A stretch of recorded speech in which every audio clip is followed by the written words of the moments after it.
በመካከለኛው ምስራቅ አይኖች ሁሉ ወደ ሰማይ ማማተራቸውን ቀጥለዋል። ጆሮዎችም በጦር መሳሪያ ድምጾች መታመሳቸውን ቀጥለዋል። ተባብሶ በቀጠለው የመካከለኛው ምስራቅ ጦርነት 900 ኪሎ ግራም የሚመዝኑ የአሜሪካ ቦምቦች በኢራኗ ኢስፋሃን ክልል ዘንበዋል። አሜሪካ ግዙፍ ቦምቦችን ባዘነበችበት ጥቃት በኢስፋሃን ክልል ከፍተኛ የጦር መሳሪያ ማከማቻ ጋይቷል።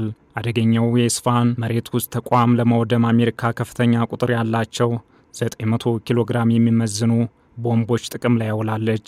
ማዕከላዊ ከተማዋ ባለፈው ዓመት ሰኔ ወር በኢራንና በእስራኤል መካከል በተደረገው የ12 ቀናት ግጭት አሜሪካ ከደበደበቻቸው 3 የዩራኒየም ማበልጸጊያ ቦታዎች አንዷ ነች። የኢራን ከፍተኛ የበለጸገ የዩራኒየም ክምችት በዚህ ቦታ እንደተቀበረም ይታመናል።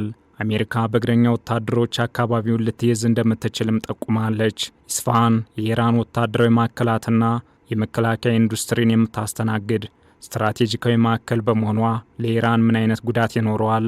አሜሪካ ወደዚህ አደገኛ ጦርነት እንድትገባ ካደረጉ ምክንያቶች አንዱ የኢራን የበለጸገ ዩራኒየም ክምችት እንደመሆኑ መጠን ይህን ቦታ መደብደቧ ወደ ግቧ ምን ያክል ሊያቀርባት ይችላል? የሚሉትና ተያያዥ ጉዳዮችን በዓለም አቀፍ ትንታኔ ዘገባችን እንመለከተዋለን። አበረ ስሜነ ነኝ።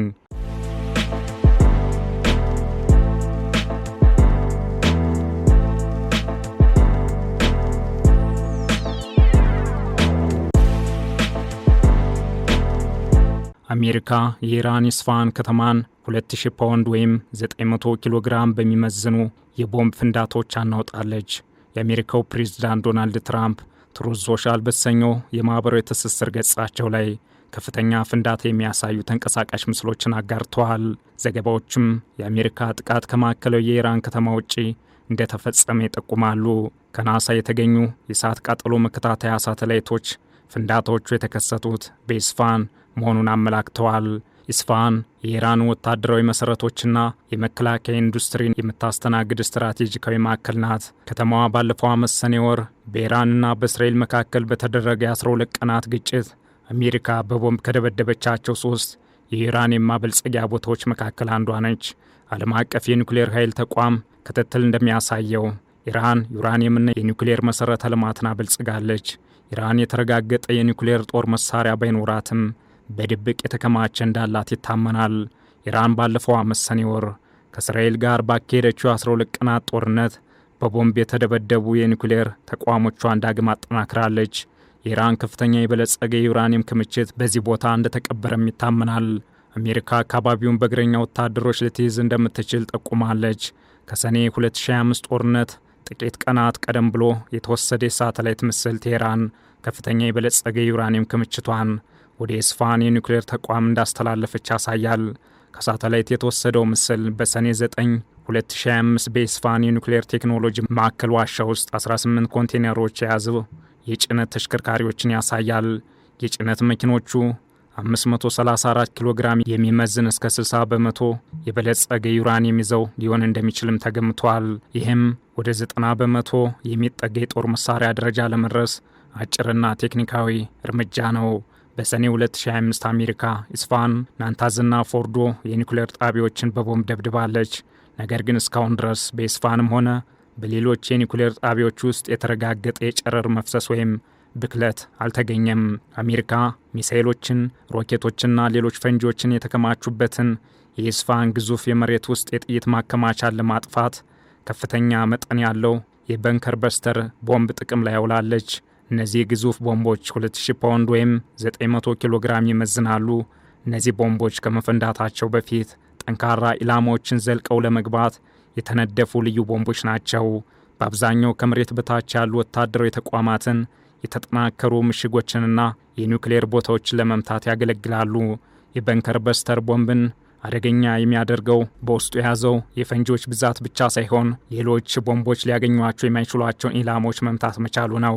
አሜሪካ ከመፈንዳታቸው በፊት ኮንክሪት ሳይበግራቸው እስከ 180 ሜትሮች ወደ መሬት ውስጥ ዘልቀው መግባት እንዲችሉ በተነደፉ በንከር በስተር ልዩ ቦምቦች ትመካለች። ከነዚህም መካከል በባህረ ሰላጤው ሀገራት ጦርነት ውስጥ ጥቅም ላይ የዋለው ጂቢዩ 28 እና በጂፒኤስ እንዲመራ ተሻሽሎ የቀረበው ጂቢዩ 31 ይጠቀሳሉ።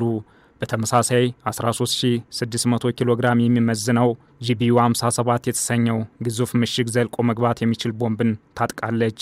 እነዚህ በጣም ጥልቅ ለሆኑ የመሬት ውስጥ ኢላማዎች የተነደፉ ቦምቦችን መሸከም የሚችለው ቢቱ ስፕሪት አውሮፕላን ከአሜሪካ ውጭ ያለው የለም። ይህ ቦምብ ጣይ አውሮፕላን ከ2 ቢሊዮን ዶላር በላይ የሚወጣ ሲሆን የተራቀቁ የአየር መከላከያ ስርዓቶችን ዘልቆ በመግባት ኢላማዎችን ለመምታት የተነደፈ ነው። ጥቃቱ የተከሰተው ትራምፕ ጦርነቱን ለማስቆም ስምምነት በቅርብ ጊዜ ካልተደረሰ የኢራን የኤነርጂ ሀብቶች፣ የኒውክሌር ተቋማትና ሌሎች አስፈላጊ መሠረተ ልማቶችን በስፋት እንደሚወድሙ ከዛቱ ከአንድ ቀን በኋላ ነው። ነገር ግን ፓኪስታን፣ ግብፅ፣ ሳውዲ አረቢያና ቱርክ ዲፕሎማሲያዊ መንገድ ለመፈለግ በተገናኙበት ጊዜም ቢሆን ጥቃቱ ተጠናክሮ ቀጥሎ ነበር። ኢራን 20 በመቶ የሚሆነውን የዓለም የነዳጅ አቅርቦት የሚያልፍበትን ወሳኝ የሆርሙዝ የባህር ወሽመጥ መስመር ዘግታለች።